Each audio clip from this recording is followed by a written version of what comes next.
Welcome to మన TV. ముందుగా headlines చూద్దాం.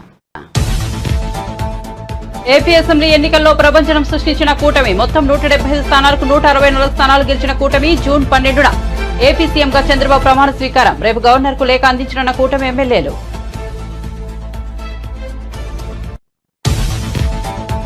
కాపల్లిలో నూకాంబిక అమ్మవారిని దర్శించుకున్న పవన్ కళ్యాణ్. మధ్యాహ్నం నూకాంబిక ఆలయానికి విచ్చేసిన జనసేనాని. ఆలయ మర్యాదలతో స్వాగతం పలికిన అధికారులు. అమ్మవారికి అర్చనలు చేసిన పవన్ కళ్యాణ్.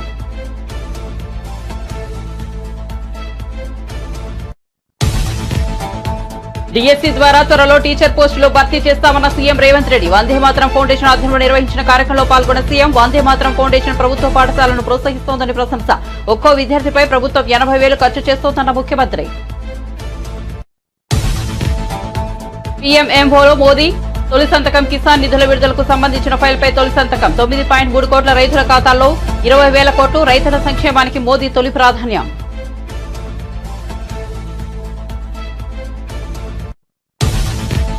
తాము ఎవరి ప్రాపకం కోసం చూడడం లేదన్న స్వామి స్వరూపానంద. విశాఖ శారదాపీఠం రాజకీయ నేతలతో ఎదగలేదని స్పష్టీకరణ. శ్రీశైలంలో కుంభాభిషేకం వద్దని జగన్ ప్రభుత్వానికి చెప్పామని వెల్లడి. తమ మాట వినిపించుకోలేదని, ఇప్పుడేం జరిగిందో అందరికీ తెలిసిందేనని వ్యాఖ్యలు. ఏపీ రాజధాని అమరావతిలో పర్యటించిన జమ్మలమడుగు బీజేపీ ఎమ్మెల్యే. రైతుల ఉద్యమ శిబిరాలను సందర్శించిన ఆదినారాయణ రెడ్డి. త్వరలోనే వైసీపీ భూస్థాపితం అవుతుందని వ్యాఖ్యలు. వైసీపీ వాళ్లను బీజేపీలో చేర్చుకోబోమని స్పష్టీకరణ.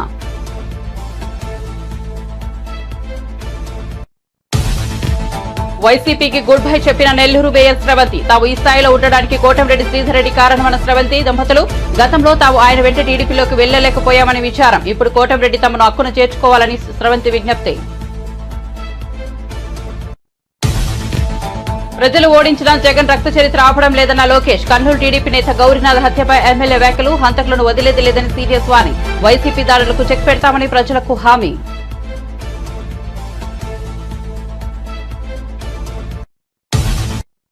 ఇక వార్త వివరాల్లోకి వెళ్తే ఏపీలో టీడీపీ, జనసేన, బీజేపీ కూటమి చరిత్రలో నిలిచిపోయి విజయం సాధించడం తెలిసిందే.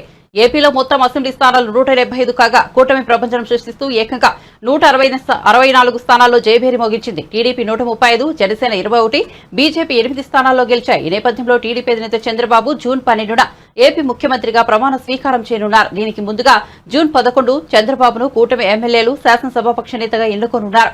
కూటమి తరపున గెలిచిన 164 మంది ఎమ్మెల్యేలు విజయవాడలోని ఏ కన్వెన్షన్ సెంటర్లో సమావేశం కానున్నారు. ఈ కీలక భేటీ ఉదయం 9:30 జరగనుంది. చంద్రబాబును కూటమి నేతగా ఎన్నుకున్న అనంతరం ఎమ్మెల్యేలు ఆ మేరకు గవర్నర్ కు లేఖ అందజేయనున్నారు. ఈ లాంఛనం ముగిసిన అనంతరం ప్రభుత్వం ఏర్పాటు చేయాలని చంద్రబాబును గవర్నర్ కోరనున్నారు.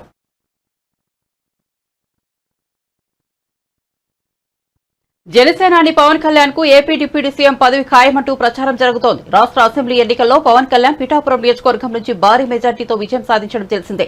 పవన్ కళ్యాణ్ అనకాపల్లిలోని నూకాంబిక అమ్మవారి ఆలయాన్ని సందర్శించారు. ఆలయ వర్గాలు జనసేనానికి ఆలయ మర్యాదలతో స్వాగతం పలికారు. అనంతరం పవన్ నూకాంబిక అమ్మవారిని దర్శించుకుని అర్చనలు చేశారు. ఈ సందర్భంగా అర్చకులు ఆయనకు వేద ఆశీర్వచనాలు అందించారు. ఆలయ అధికారులు పవన్ కు అమ్మవారి చిత్రపటాన్ని బహూకరించారు.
కేంద్రంలో ఎన్డీఏ కూటమి ఆధ్వర్యంలో సంకీర్ణ ప్రభుత్వం ఏర్పాటైంది. ఆదివారం సాయంత్రం 71 మంది సహచరులతో నరేంద్ర మోదీ ప్రధానిగా ప్రమాణ స్వీకారం చేశారు.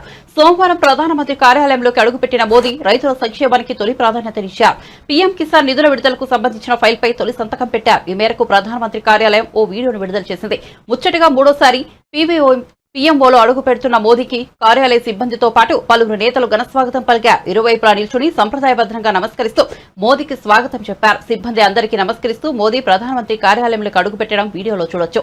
తన సీటులో కూర్చున్న ప్రధాని మోదీ రైతులకు సంబంధించి పీఎం కిసాన్ నిధి 17వ విడత నిధులను విడుదల చేసేందుకు అనుమతిస్తూ ఫైల్పై సంతకం పెట్టారు. దీంతో దేశవ్యాప్తంగా ఉన్న 9.3 కోట్ల మంది రైతుల ఖాతాల్లో 20,000 కోట్లు జమ అయ్యాయి. డిఎస్సీ ద్వారా త్వరలో టీచర్ పోస్టులను భర్తీ చేస్తామని తెలంగాణ ముఖ్యమంత్రి రేవంత్ రెడ్డి అన్నారు. సోమవారం రవీంద్ర భారతిలో వందే మాతరం ఫౌండేషన్ ఆధ్వర్యంలో నిర్వహించిన 10వ తరగతి ప్రభుత్వ పాఠశాలల టాపర్ విద్యార్థుల సన్మాన కార్యక్రమానికి ముఖ్య అతిథిగా హాజరయ్యారు. ఈ సందర్భంగా వందే మాతరం ఫౌండేషన్ ను అభినందించారు. ప్రభుత్వ పాఠశాలల విద్యార్థులను ప్రోత్సహించడం అభినందనీయమన్నారు. ఇప్పుడు సర్వీసుల్లో ఉన్న ఐఏఎస్, ఐపీఎస్ లో 90% మంది ప్రభుత్వ పాఠశాలలోనే చదివినట్లు చెప్పారు. చాలా రాష్ట్రాల ముఖ్యమంత్రులు, మంత్రులు, కేంద్ర మంత్రులు కూడా పాఠశాలల్లోనే చదివినట్లు చెప్పారు. కొంతకాలంగా ప్రభుత్వ పాఠశాలలు నిర్వీర్యమవుతున్నాయన్నారు. ఒక్కో విద్యార్థి మీద ప్రభుత్వం 80,000 ఖర్చు చేస్తోందన్నారు. పర్యవేక్షిస్తూ మీ సమస్యల పరిష్కారం కోసం పాటుపడడానికి ఒక నిరంతరం పనిచేసే వ్యవస్థను ఏర్పాటు చేయాలని మా ప్రభుత్వం నిర్ణయం తీసుకున్నది. అదేవిధంగా వ్యవసాయ కమిషన్ను కూడా మేము ఏర్పాటు చేయబోతున్నాం. తద్వారా విత్తనాలు కానీ, నకిలీ విత్తనాలు కానీ, ఎరువులు కానీ, సంస్థలు కానీ, ప్రభుత్వాలు కానీ రైతులకు నష్టం జరిగినప్పుడు, రైతులకు అన్యాయం చేసినప్పుడు వాళ్ళ తరఫున ఆదేశాలు ఇవ్వడానికి, వాళ్ళ తరఫున ప్రభుత్వాలకు నివేదికలు చేర్చడానికి కమిషన్స్ అవసరం. ఈ విద్యా కమిషన్ని, అదేవిధంగా వ్యవసాయ కమిషన్ని ప్రాధాన్యతతో తీసుకొని మా ప్రభుత్వం వీటిని ఎస్టాబ్లిష్ చేస్తుంది. తద్వారా నిరంతరం ప్రభుత్వ పాఠశాలల్ని పర్యవేక్షించే ఒక వ్యవస్థను ఏర్పాటు చేసి ప్రభుత్వ పాఠశాలల్ని పునర్నిర్మించడం ద్వారా ఈ తెలంగాణ సమాజాన్ని మళ్ళీ పునరంకితం చేస్తూ పునర్నిర్మించాలన్న ఆలోచన మా ప్రభుత్వానికి ఉన్నది. మా ప్రభుత్వానికి భేషజాలు లేవు.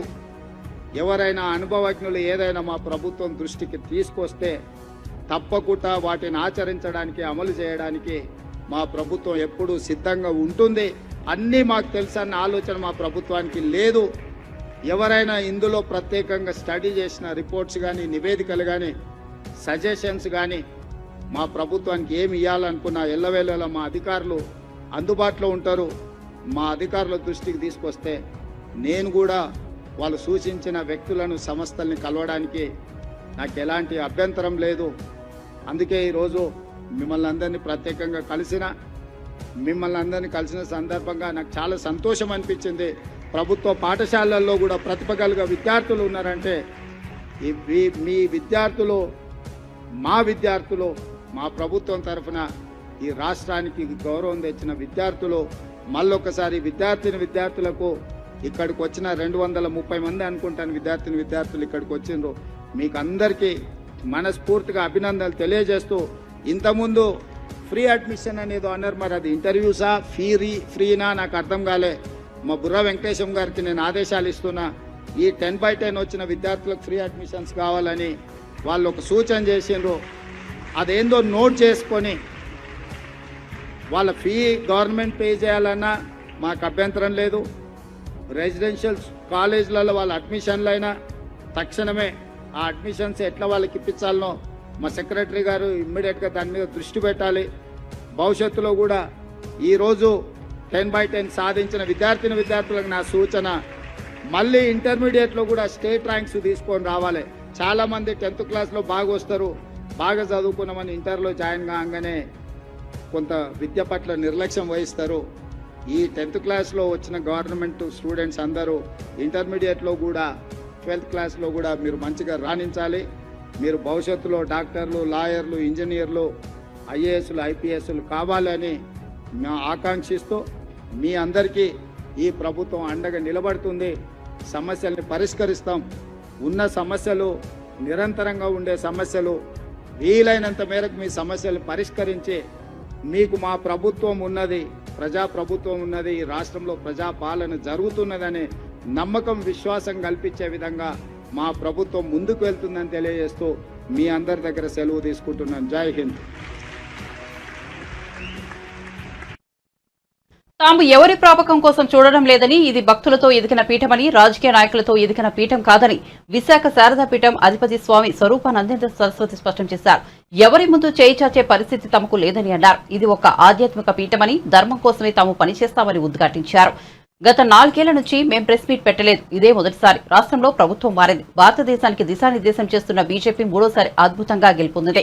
కానీ అయోధ్య, ఉజ్జయిని వంటి క్షేత్రాలను గొప్పగా అభివృద్ధి చేసి కేదార్నాథ్, బద్రీనాథ్ వంటి క్షేత్రాలకు రహదారి సదుపాయాలు కల్పించిన మోదీ గత రాత్రి మూడోసారి ప్రధానిగా ప్రమాణం చేయడం మాకు చాలా ఆనందం కలిగించిందని పేర్కొన్నారు. కేదారు, బద్రీ, గంగోత్రి ప్రాంతాల్లో భక్తులు బాగా ప్రశాంతంగా వెళ్ళేటట్టు వెడల్పమైన రోడ్లు ఏర్పాట్లు చేసిన మోడీ మూడవసారి నిన్న రాత్రి ప్రమాణ స్వీకారం చేయడం మాకు చాలా ఆనందం వేసింది. ఆ రకంగానే మోడీ గారు ప్రమాణ స్వీకారం తరువాత ఈ రాష్ట్రంలో చంద్రబాబు నాయుడు గారు, అలాగే పవన్ కళ్యాణ్ గారు, మోడీ ఈ కూటమి ఏదైతే ఉందో ఆ కూటమి ప్రమాణ స్వీకారం ముందుగా ఈ ప్రెస్ మీట్ పెట్టాలి అనే ఉద్దేశం చేత మేము ఏర్పాటు చేశాము. మాకు ఆనందకర విషయం ఏమిటంటే నిన్న క్యాబినెట్లో నేను పుట్టేది శ్రీకాకుళం జిల్లా, శ్రీకాకుళం ప్రాంతం. మాకు ఎర్రన్నాయుడికి చాలా సంబంధాలు ఉండేవి. ఆయన ఇంటికి చాలాసార్లు వెళ్ళాము. ఆయన కూతురు పెళ్ళికి కూడా రాజమండ్రిలో జరిగితే మేము వెళ్ళాము. వారికి మేమంటే అపారమైన ప్రాణం. మొదటిసారి ఎంపీగా అబ్బాయి గెలిచిన తర్వాత, గెలవక ముందు అరసవెల్లిలో ఆయన ఆశీర్వదించడం కూడా జరిగింది రామ్మోహన్ నాయుడిని. అలాంటి చిన్న కుర్రాడు ఈరోజు మన ఆంధ్ర రాష్ట్రం తరఫున, ముఖ్యంగా శ్రీకాకుళం జిల్లా, మేము పుట్టిన జిల్లాలో ఆయన ఉండి, ఆయన పుట్టి, ఆయన క్యాబినెట్ ర్యాంకు భారతదేశానికే ఒక మంత్రి అవడం మాకు చాలా ఆనందకరమైన విషయం. అంత గొప్ప అదృష్టాన్ని పొందాడు అంటే రామ్మోహన్ నాయుడు, చంద్రబాబు నాయుడే కారణం. చంద్రబాబు నాయుడు అతన్ని ప్రపోజ్ చేసి మంత్రిగా చేయడం చాలా ఆనందదాయకం. ఆ రకంగానే రేపు 12వ తారీఖు బహుశా 11:27 చంద్రబాబు నాయుడు ముఖ్యమంత్రిగా ప్రమాణ స్వీకారం. చాలా అత్యద్భుతమైన ముహూర్తము, సింహలగ్నము, చాలా బ్రహ్మాండమైన ముహూర్తము. ఆయన ఈ రాష్ట్రాన్ని, ముఖ్యంగా దేవాదాయ ధర్మాదాయ శాఖ, టీటీడీ ఈ వ్యవస్థని చాలా గొప్పగా పరిపాలించాలి. ఈ రాష్ట్ర ప్రజలకి, ఈ భక్తులకి చాలా భాగ్యమైన పరిపాలన అన్నట్టుగా చంద్రబాబు నాయుడు గారు, లోకేష్ గారు, అలాగే పవన్, వీళ్ళందరూ ప్రజలకి నచ్చేటట్టుగా పరిపాలించాలని మనస్ఫూర్తిగా ఆశీర్వదిస్తూ, చంద్రబాబు నాయుడు గారు చాలా కాలం రాజకీయాల్లో అనుభవజ్ఞుడు, 3 పర్యాయాలు ముఖ్యమంత్రిగా చేసిన వ్యక్తి. ప్రజాస్వామ్యాన్ని గౌరవించిన పార్టీ టీడీపీ అని ఆ పార్టీ అధికార ప్రతినిధి కొమ్మారెడ్డి పట్టాభిరామ్ అన్నారు. వైఎస్ఆర్సీపీ అధికారంలో ఉండగా కూటమి పార్టీలంతా కలిసి ప్రజాస్వామ్య పరిరక్షణ ఉద్యమాన్ని చేపట్టాయని చెప్పారు. రాష్ట్రంలో ప్రజాస్వామ్యాన్ని బతికించామన్నారు. అమరావతిలోని టీడీపీ కేంద్ర కార్యాలయంలో నిర్వహించిన మీడియా సమావేశంలో పట్టాభి మాట్లాడారు. వైఎస్ఆర్సీపీ నేతలు చేస్తున్న ఆరోపణలపై ఆగ్రహం వ్యక్తం చేశారు. జిల్లాల వారీగా, నియోజకవర్గాల వారీగా పిల్ల సైకోలుగా ముద్ర వేయించుకున్నటువంటి నాయకులందరూ మీడియా ముందుకు వచ్చి నంగనాచుల్లాగా మాట్లాడుతూ ఉన్నారు. అసలు ఏ పాపం ఎరగనటువంటి వ్యక్తులుగా అత్యంత బుద్ధిమంతుల్లాగా మాట్లాడుతూ ఉంటే రాష్ట్ర ప్రజలందరూ కూడా ముక్కు నేలేసుకుంటా ఉన్నారు. ఓరు మీ దుంపదగా ఏం మాట్లాడుతూ ఉన్నారా, మీరు చేసినటువంటి పిచ్చి చేష్టలేంటి, మీరు మాట్లాడుతున్నటువంటి మాటలు ఏంటని చెప్పి. జూన్ 4వ తేదీన మీ అందరికీ తెలుసు,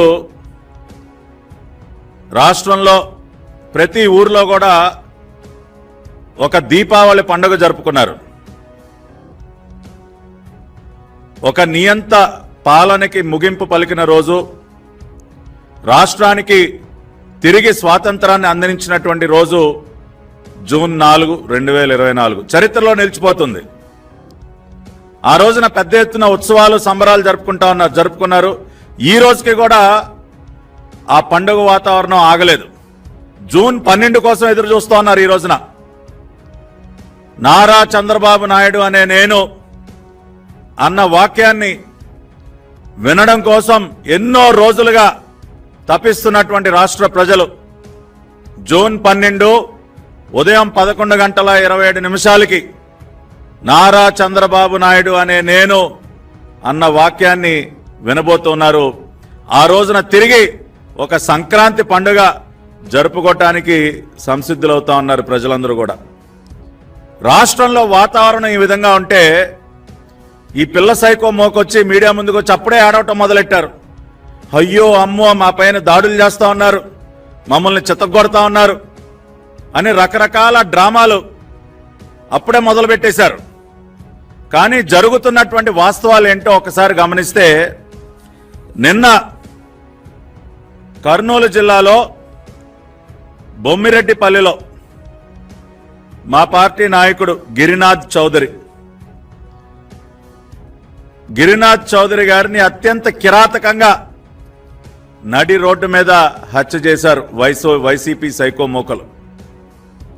మాజీ ఎమ్మెల్యే కంగాటి శ్రీదేవి కుటుంబ సభ్యులు, అనుచరులు మా పార్టీ నేత గిరినాథ్ చౌదరిని అత్యంత కిరాతకంగా నడి రోడ్డు పైన హత్య చేశారు. నిన్న 24 గంటలు కూడా అవలేదు. దీనికి ఏం చెప్తారు ఈ పిల్ల సైకోలు? ఇవాళ హింసని ప్రేరేపిస్తున్నది ఎవరు? హింసకి పాల్పడుతున్నది ఎవరు? గిరినాథ్ చౌదరిని చంపింది వైసీపీ పిల్ల సైకోలు, అవునా కాదా? ఇవాళ నంగనాచుల్లాగా మీడియా ముందుకు వచ్చి మాట్లాడుతున్నటువంటి ఆ గుడివాడ గుట్కాగాడిని అడుగుతా ఉన్నా, ఎరా కొడాలి నాని, ఎవర్రా చంపింది? గిరినాథ్ చౌదరి అనే తెలుగుదేశం పార్టీ నాయకుడిని ఎవరు చంపింది? మీ పార్టీ సైకో మోకలు కాదా? ఏమయ్యా పేరుని నాని, ఏంటయా మాట్లాడుతా ఉన్నా మీడియా ముందుకు వచ్చి? కౌంటింగ్కి 2 రోజుల ముందున నువ్వు వచ్చి మాట్లాడినటువంటి మాటలేంటి? గంటలు లెక్క పెట్టుకోండిరా, మీ సంగతి తేలుస్తాం. ఏది కౌంటింగ్కి 2 రోజుల ముందు? దాన్ని బట్టి అర్థం కావట్లేదా మీ వ్యవహార శైలి ఏంటో? ఒక పక్కన ఇటువంటి దారుణాలు చేస్తూ ప్రజలు మక్కిలెరగొట్టి మిమ్మల్ని మోకాళ్ళ మీద నుంచోబెట్టిన 11 సీట్లతో మిమ్మల్ని మోకాళ్ళ మీద నుంచోబెట్టారు ఈ రాష్ట్రంలో. ప్రజా తీర్పు ఆ విధంగా ఉన్నా కూడా ఇంకా బుద్ధి తెచ్చుకోకుండా ఈ సైకో చేష్టలు, ఈ దారుణాలు, ఈ హత్యలు ఇంకా కొనసాగిస్తూ నంగనాచుల్లాగా వచ్చి నీతులు మాట్లాడతారా? ప్రజాస్వామ్యాన్ని రక్షించాలంట రాష్ట్ర గవర్నర్ గారి దగ్గరికి వెళ్ళి విన్నపాలు ఇస్తారు, విన్నపాలు. Jammalamadugu BJP MLA Adinarayana Reddy AP రాజధాని అమరావతి ప్రాంతంలో రైతుల ఉద్యమ శిబిరాలను సందర్శించారు. ఈ సందర్భంగా ఆయన ఆసక్తికర వ్యాఖ్యలు చేశారు. వైసీపీ ఎమ్మెల్యేలు, ఎంపీలు బీజేపీలో చేరాలని చూస్తున్నారని తెలిపారు. అయితే వైసీపీ వాళ్లను బీజేపీలో చేర్చుకోవమని స్పష్టం చేశారు. వైసీపీ తరహాలోనే భూస్థాపితం అవుతుందని ఆదినారాయణ రెడ్డి అన్నారు. ఎన్నికల్లో జగన్ ఓటమికి అమరావతి ఉద్యమం కూడా ఒక కారణమని అభిప్రాయపడ్డారు. రాజధాని తరలించాలని చూసిన జగన్ కు ప్రజలే బుద్ధి చెప్పారని అన్నారు. గత ఎన్నికల్లో వైసీపీ 151 మంది ఎమ్మెల్యేలు, 22 మంది ఎంపీలను గెలవగా ఈసారి ఘోరంగా 11 మంది ఎమ్మెల్యేలు, 4 ఎంపీలు మాత్రమే గెలిచారు. నెల్లూరు మేయర్ స్రవంతి, ఆమె భర్త పొట్లూరి జయవర్ధన్ వైసీపీకి రాజీనామా చేశారు. ఈ సందర్భంగా స్రవంతి మీడియాతో మాట్లాడారు. తాము రాజకీయాల్లో ఈ స్థాయిలో ఉన్నామంటే అందుకు నెల్లూరు రూరల్ ఎమ్మెల్యే కోటంరెడ్డి శ్రీధర్ రెడ్డి కారణమని వెల్లడించారు. తనకు ఎలాంటి రాజకీయ నేపథ్యం లేదని, కానీ కోటంరెడ్డి శ్రీధర్ రెడ్డి కార్పొరేటర్లకు అవకాశం ఇచ్చి రాజకీయాల్లో ప్రోత్సహించారని తెలిపారు. శ్రీధర్ రెడ్డి వైసీపీని వీడినప్పుడు కొన్ని ఒత్తిళ్ల కారణంగా తాము ఆయన వెంట నడవలేకపోయామని స్రవంతి విచారం వ్యక్తం చేశారు. అయినప్పటికీ శ్రీధర్ రెడ్డి తమను పల్లెత్తు మాట అనలేదని పేర్కొన్నారు. జరిగిన విషయాలను పెద్ద మనసుతో మన్నించి తమను ఆక్కున చేర్చుకోవాలని కోటంరెడ్డి శ్రీధర్ రెడ్డికి విజ్ఞప్తి చేస్తున్నామని తెలిపారు. టెన్షన్ కానీ కష్టాన్ని కానీ మా దాకా రానివ్వకుండా నేను కార్పొరేటర్గా గెలవాలి అని మాకంటే కూడా ఆ కష్టాన్ని కానీ ఆ టెన్షన్ని కానీ తీసుకొని శ్రీధర్ రెడ్డి గారి సోదరులైనటువంటి గిరిధర్ రెడ్డి గారు మమ్మల్ని కార్పొరేటర్గా గెలిపించడం జరిగింది. గెలిపించినటువంటి కొన్ని రోజులకే నాకు అనుకోని ఊహించినటువంటి ఈ మేయర్ పదవిని నాకు శ్రీధర్ అన్న గారు ఇవ్వడం జరిగింది. నాకు రాజకీయాల్లోకి అడుగు పెట్టడానికి అవకాశం కల్పించినటువంటి నాయకులు శ్రీధర్ అన్న గారు. అంతేకాకుండా మాలాంటి ఎంతోమందికి, అదేవిధంగా శ్రీధర్ అన్న దగ్గర ఉన్నటువంటి కార్యకర్తలకు కానీ అందరికి కూడా ఒక నాయకుడి కన్నా కూడా మించిన కుటుంబ సభ్యుల్లో ఉన్నటువంటి తండ్రి పాత్ర ఏదైతే ఉంటుందో ఆ పాత్రని పోషించే విధంగా వారితో ఉన్నటువంటి అందరినీ కూడా చూసుకోవడంలో శ్రీధర్ అన్న గారు మంచి ధైర్యాన్ని కల్పిస్తారని, ఆ ధైర్యమే మాకు కూడా ఇప్పుడు దాకా కూడా ఉందని తెలియజేస్తున్నాను. నాకైతే రాజకీయంలోకి రావడానికి వచ్చిన కొత్తల్లో మీరందరూ కూడా నన్ను చూసుంటారు. నేను ఏ విధంగా ఉన్నానో, ఏ విధంగా ఎవరైనా చూసినా కానీ మాట్లాడినా కానీ ఎంత భయపడేదాన్ని. నాకు ఈ రాజకీయాన్ని, ఈ ధైర్యాన్ని నింపిన నాయకుడు మాత్రం శ్రీధర్ అన్న గారు మాత్రమే. మీరు చూసుకుంటే మేము శ్రీధర్ అన్నతోటే, శ్రీధర్ అన్న ఎప్పుడైతే అధికార పక్షాన్ని వదిలేసి ప్రతిపక్షానికి వెళ్ళారో మేము కూడా శ్రీధర్ అన్నతోటే వెళ్ళడం జరిగింది. ఈరోజు ఇది నేను చెప్పడం కాదు, మీరందరూ కూడా చూస్తుంటారు. ఆ రోజు నేను శ్రీధర్ అన్న పక్కన కూర్చొని శ్రీధర్ అన్న చెప్పితే నా మేయర్ పదవికైనా రాజీనామా చేయాలి, చేస్తాను, అది కూడా బాధతో కాదు సంతోషంగా అని మీ అందరికి కూడా చెప్పి ఉన్నాను. కానీ అప్పుడు ఉన్నటువంటి పరిస్థితుల్లో, అప్పుడు అధికార పక్షంలో ఉన్నటువంటి కాంగ్రెస్ పార్టీ మా మీద తీసుకొచ్చినటువంటి ఒత్తిళ్లు మీ అందరికి కూడా తెలుసు. అది కూడా కాకుండా మీకు తెలియని కూడా మా మీద ఎన్నో ఒత్తిళ్లు తీసుకురావడం జరిగింది. వాటికి తట్టుకునే అంత పరిస్థితి మాకు ఉన్నటువంటి పరిస్థితిని మేము దిగజారిపోయి ఒక రాంగ్ డిసిషన్ తీసుకొని మళ్ళీ వెనక్కి కాంగ్రెస్ పార్టీలోకి వెళ్లాల్సి వచ్చింది. వెళ్ళినా కూడా అప్పటి నుంచే మాకు చెప్పింది ఒకటే, శ్రీధర్ అన్నని కానీ గిరిధర్ అన్నని కానీ మీరు ఎక్కడొకటి తిట్టాలి లేదా మీరు ప్రెస్ మీట్ పెట్టాలి అని చెప్పారు. కానీ మేము మాత్రం వాళ్ళందరికీ చెప్పింది ఒకటే, శ్రీధర్ అన్నని కానీ వారి సోదరుడిని కానీ మేము తిట్టే పరిస్థితి ఎప్పటికీ రాదు, మీరు అవి మాకు చెప్పవసరం లేదన్నారు. వాళ్ళు అప్పటికి కూడా వదలకుండా మాకు ఒకటే చెప్పారు, ఎవరైనా తిట్టి ఉంటారు కదా శ్రీధర్ అన్నని కానీ వారి సోదరుడిని కానీ, వాటిల్ని లింక్ మాకు పెట్టి మీ ఫేస్బుక్లో కానీ వాట్సాప్ స్టేటస్లో కానీ పెట్టాలని కూడా వాళ్ళు మాకు ఒత్తిడి చేశారు.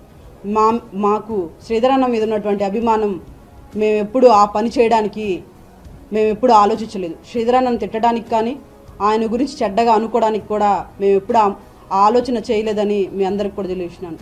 ఇది నేను చెప్పడం కాదు, మీరు ఎక్కడైనా గతంలో కానీ ఎప్పుడైనా కానీ ఒక్కసారి ఆలోచించుకోండి. నేను ఎక్కడైనా మాట్లాడినా కూడా శ్రీధర్ అన్న గురించి ఒక పల్లెత్తి మాట్లాడే పరిస్థితి మాది కాదు. మళ్ళీ మమ్మల్ని హక్కును చేర్చుకోవాలని మేము మనస్ఫూర్తిగా కోరుకుంటూ ఈరోజు ఈ మీడియా సమావేశాన్ని పెట్టడానికి కారణం అదే అని మీ అందరూ. ఫ్యాక్షన్ పాలన వద్దని ఆంధ్రప్రదేశ్ ప్రజలు జగన్ ను చీకొట్టారు. ఎన్నికల్లో ఘోరంగా ఓడించారు. అయినా జగన్ తన రక్త చరిత్రను ఆపడం లేదు అంటూ మంగళగిరి ఎమ్మెల్యే నారా లోకేష్ వ్యాఖ్యానించారు. టీడీపీ కర్నూలు నేత గౌరీనాథ్ హత్యను ఉద్దేశించి లోకేష్ ఈ వ్యాఖ్యలు చేశారు. బాబాయిని చంపినట్లే జగన్ జనాలను చంపుతున్నారంటూ తీవ్ర ఆరోపణలు చేశారు. జగన్ ఇప్పటికైనా హత్య రాజకీయాలు ఆపేయాలని, లేదంటే తీవ్ర పరిణామాలు ఎదుర్కోవాల్సి వస్తుందని హెచ్చరించారు. అదే సమయంలో గౌరీనాథ్ హంతకులను వదిలే ప్రసక్తే లేదని తేల్చి చెప్పారు. గౌరీనాథ్ కుటుంబానికి టీడీపీ అండగా ఉంటుందని తెలిపారు. రాష్ట్రంలో శాంతి భద్రతలను కాపాడతామని, వైసీపీ దాడులకు చెక్ పెడతామని లోకేష్ పేర్కొన్నారు.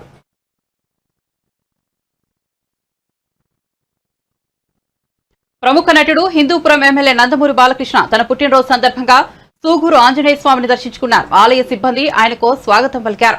ఈ సందర్భంగా బాలయ్య ప్రత్యేక పూజలు నిర్వహించారు. అనంతరం ఆయనకు స్వామివారి తీర్థ ప్రసాదాలను అందజేశారు. శాలువాతో సత్కరించి వినాయకుని చిత్రపటాన్ని బహూకరించారు.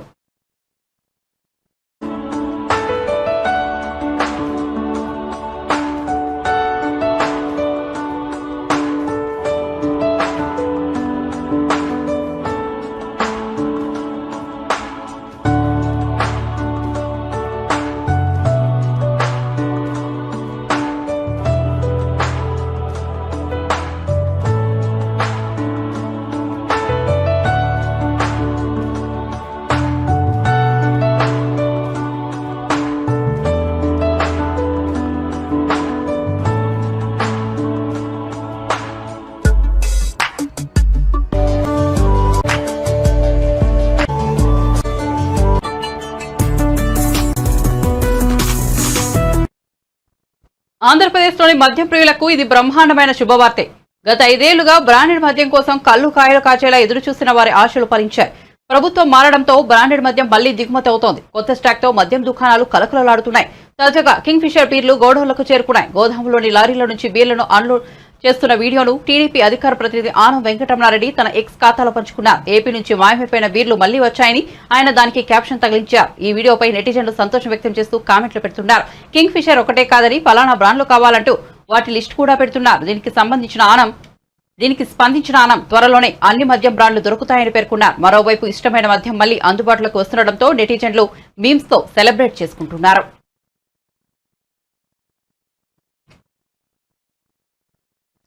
కేంద్రంలో మళ్లీ ఎన్డీఏ ప్రభుత్వం వచ్చిన నేపథ్యంలో భారత స్టాక్ మార్కెట్లు వరుసగా 3 రోజుల పాటు జోరు ప్రదర్శించాయి. ఈ ఊపుకు నేరు తెరపడింది. దేశ రాజకీయ పరిణామాలు అందించిన ఉత్సాహంతో 3 రోజుల పాటు లాభాల్లో పయనించిన స్టాక్ మార్కెట్ సూచీలు నేడు అంతర్జాతీయ పరిణామాలతో ప్రభావితమయ్యాయి. బీఎస్సీ సెన్సెక్స్, ఎన్ఎస్సీ నిఫ్టీ స్వల్ప నష్టాలు చవిచూశాయి. సెన్సెక్స్ 203 పాయింట్ల నష్టంతో 76,490 పాయింట్స్ 08 వద్ద ముగిగా నిఫ్టీ 30.95 పాయింట్ల నష్టంతో 23,259.20 వద్ద స్థిరపడింది.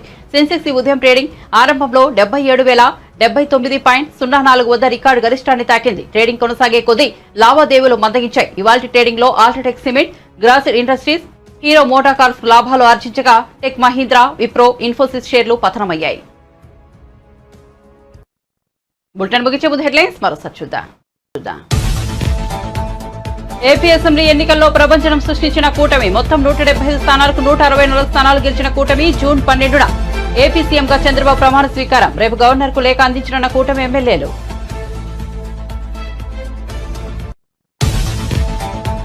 కాపల్లిలో నూకాంబిక అమ్మవారిని దర్శించుకున్న పవన్ కళ్యాణ్. మధ్యాహ్నం నూకాంబిక ఆలయానికి విచ్చేసిన జనసేనాని ఆలయ మర్యాదలతో స్వాగతం పలికిన అధికారులు. అమ్మవారికి అర్చనలు చేసిన పవన్ కళ్యాణ్.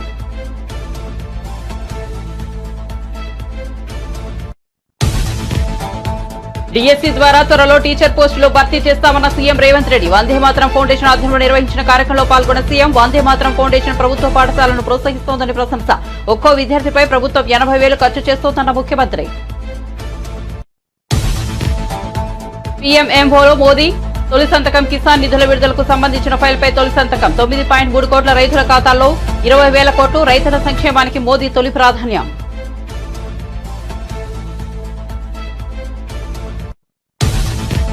తాము ఎవరి ప్రాపకం కోసం చూడడం లేదన్న స్వామి స్వరూపానంద. విశాఖ శారదాపీఠం రాజకీయ నేతలతో ఎదగలేదని స్పష్టీకరణ. శ్రీశైలంలో కుంభాభిషేకం వద్దని జగన్ ప్రభుత్వానికి చెప్పామని వెల్లడి. తమ మాట వినిపించుకోలేదని, ఇప్పుడేం జరిగిందో అందరికీ తెలిసిందేనని వ్యాఖ్యలు.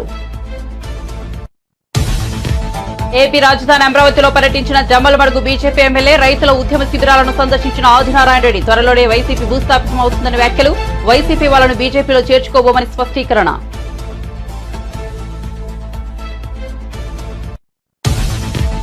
వైసీపీకి గుడ్ బై చెప్పిన నెల్లూరు మేయర్ స్రవంతి. తాము ఈ స్థాయిలో ఉండడానికి కోటంరెడ్డి శ్రీధర్ రెడ్డి కారణమన్న స్రవంతి దంపతులు. గతంలో తాము ఆయన వెంట టీడీపీలోకి వెళ్లలేకపోయామని విచారం. ఇప్పుడు కోటంరెడ్డి తమను హక్కును చేర్చుకోవాలని స్రవంతి విజ్ఞప్తి. ప్రజలు ఓడించిన జగన్ రక్త చరిత్ర ఆపడం లేదన్న లోకేష్. కర్నూలు టీడీపీ నేత గౌరీనాథ్ హత్యపై ఎమ్మెల్యే వ్యాఖ్యలు. హంతకులను వదిలేది లేదని సీరియస్ వాణి. వైసీపీ దాడులకు చెక్ పెడతామని ప్రజలకు హామీ.